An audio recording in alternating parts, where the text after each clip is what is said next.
Hello friends, today's topic is about ceruloplasmin. Ceruloplasmin is one of the important protein in our body. So rather than it is important protein, it is also important enzyme.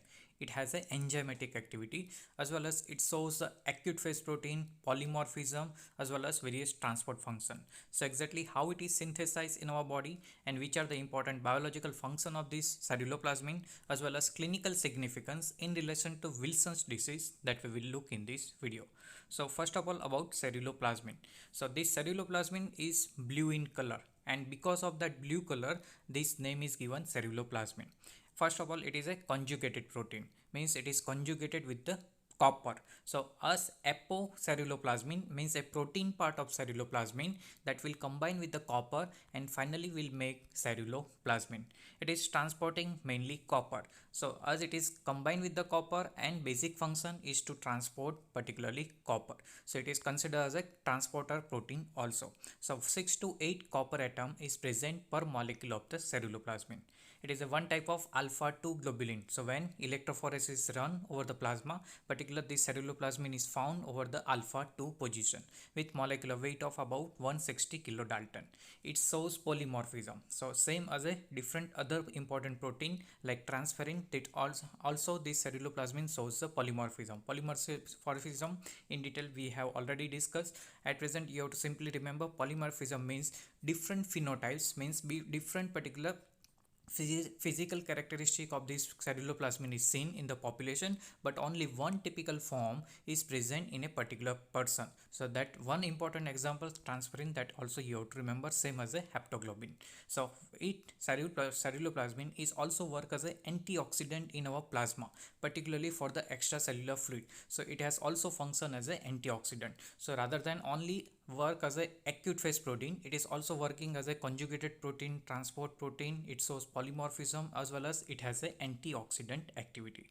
Now further in detail of the ceruloplasmin, it is also called as a peroxidase, as this work has a enzymatic activity. So peroxidase is word that is particularly for the enzyme. So another name of ceruloplasmin, that is peroxidase. So basically it helps in incorporation of iron into a transferrin. So when this particular ion is incorporated in a transferrin, you have to remember that ion in transferrin, that is basically in a ferric form. So conversion of ferrous form of ion into the ferric form, that is possible with the help of ceruloplasmin, and that is called as a peroxidase. So this particular function is occurring in a macrophage as well as in the liver cells. So which oxidize, means the ceruloplasmin which is called a peroxidase, which oxidize ferrous to the ferric state and helping to incorporate this ion into a transferrin molecule, so which is helping to convert apotransferrin to the transferrin. Now 90% of copper content of plasma which is found to be bound with the ceruloplasmin. Further, albumin is also helping in a transportation of the copper, but most importantly major part of the copper is transported with the help of ceruloplasmin. Now, this ceruloplasmin is basically synthesized inside the liver parenchymal cells. So you have to broadly remember that most of the protein are synthesized inside the liver except immunoglobulin. So this one is also synthesized in the lymphocytes also. So basically initially what are the protein is synthesized is called a apoceruloplasmin, means a protein part of the ceruloplasmin. Over that copper is added with the help of intracellular ATPase enzyme. So ATPase means enzyme, and it is particularly called a ATP7B gene, and from that this enzyme ATPase is synthesized, which is helping to incorporate copper inside the apoceruloplasmin, and finally this apoceruloplasmin plus copper that will combine with a one more carbohydrate side chain, and finally this ceruloplasmin, which is a one type of glycoprotein, is synthesized. So this particular ceruloplasmin is important glycoprotein also. So you have to remember as carbohydrate side chain is present, so it is considered a glycoprotein. So normal plasma half-life of this holo ceruloplasmin. So this carbohydrate chain is attached and finally it is called holo, means complete ceruloplasmin. Apo plus co means making holo ceruloplasmin is called a 4 to 5 days. So that is half-life of this particular ceruloplasmin. So simple, we have said that apo enzyme plus coenzyme, that is making holo enzyme. So this one is considered a holo ceruloplasmin. So normal level of this ceruloplasmin, that is 25 to 50 milligram per deciliter. It is estimated by colorimetrically at 530 nanometer Otherwise, it can be also estimated with the radial immunodiffusion as well as immunoturbidimetry method, and these are the latest method, or it is also possible to measure over the colorimetry. Now further, this ceruloplasmin is working as an acute phase protein, so it is increase in all inflammatory as well as neoplastic, as well as the ceruloplasmin is also working along with the cofactor with the vitamin C, so it is also found level increase in a collagen disease. So you have to remember that acute phase protein, which is increase in all inflammatory and neoplastic, as well as the ceruloplasmin is also found to be increased with a collagen disease. So increase in active hepatitis, biliary cirrhosis, hemochromatosis, as well as obstructive biliary disease, and also drugs like estrogen and contraceptives, which is also containing estrogen. In all these conditions, the ceruloplasmin level found to be elevated. So simple, we are talking generally ceruloplasmin as an acute phase protein. So most of that inflammatory condition as well as particularly related with the hepatic parenchymal cells, so active hepatitis and obstructive condition, that all can lead to the high level of ceruloplasmin. Now in this ceruloplasmin, most important thing is the low ceruloplasmin level, because it is related with the one important disorder, which is autosomal recessive type of condition. So this lowered level of the ceruloplasmin is seen particularly in Wilson's disease. Further, malnutrition, nephrosis and cirrhosis, they are the common for all protein decrease level, because in malnutrition all over amino acid level is low, protein level is low.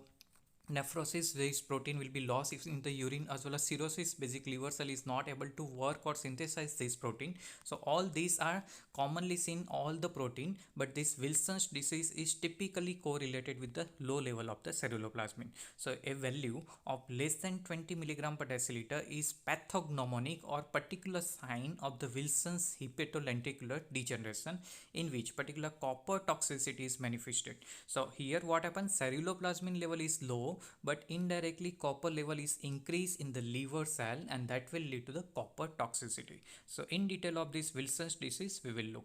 So Wilson's disease is basically an inherited autosomal recessive condition, and incidence is rare, or it is 1 in 50,000 cases. So mutation is generally seen in encoding a copper binding ATPase, which is called a ATP7B. So sometimes this particular gene is asked in the MCQ or exam. You have to remember ATP7B gene of hepatic cell, particularly related with the incorporation of copper in a apoceruloplasmin, so which is required for the excretion of copper from the cell also. So basically copper combined with the ceruloplasmin, and that's why this copper can be excreted through the bile also. So this incorporation of copper to apoceruloplasmin is affected, so ceruloplasmin level in the blood is decreased. So oppositely, what happens, this ceruloplasmin is not synthesized, but comparatively copper is present inside the cell. So all over copper level is found to be elevated in the liver cell. So that level of ceruloplasmin is less than 20, but all over copper content of the liver cell will be increased, as well as it is copper is also found to be increased in other tissue. So as copper is not excreted because of this work enzyme is not working properly, or incorporation of copper into apoceruloplasmin is not there, and that will lead to the toxicity. So other toxicity because of the deposition of copper and as well as iron. How this iron is affected, that also we will look. That lead to a particular clinical picture. So accumulation of these copper in liver lead to the hepatocellular degeneration, as well as cirrhosis of liver is observed. Further, iron is not utilized properly because this ceruloplasmin is decreased in this Wilson's disease, because copper is not incorporated, means apoceruloplasmin to ceruloplasmin is not synthesized. This ceruloplasmin have a typical function of peroxidase, and this peroxidase is needed for the incorporation of iron into the transferrin, and this transferrin is the main transport protein which is providing iron to the different tissue. So ultimately iron utilization will be affected in the body in this Wilson's disease as low level of ceruloplasmin. So iron will remain deposited over the particular tissue, like deposition in the brain, liver and pancreatic islet cells. So iron as well as copper will be deposited, and that is creating problem. So deposition in brain basal ganglia leads to the lenticular degeneration as well as neurological symptoms. So you have to remember that ceruloplasmin is not synthesized, simultaneously copper toxicity and indirectly iron toxicity is also observed. So copper is also found to be deposited in a green golden pigment ring around the cornea, and this is called a Kayser-Fisher ring, and this is a typical symbol of this Wilson's hepatolenticular degeneration, or simply called as Wilson's disease. So Kayser-Fishering as well as decreased ceruloplasmin is a typical sign of this Wilson's disease. So treatment, main thing, diet containing low copper, because once copper is added it is not able to excrete it out, as well as injection of D-penicillamine, which is helping to excrete copper through the urine. Further, one more mineral, that is zinc, is supplemented to decrease overall copper absorption in our body. So diet, D-penicillamine and zinc, that is the treatment for the particular patient of this Wilson's disease. So that's all about the ceruloplasmin as well as important disorder related to that, that is Wilson's disease.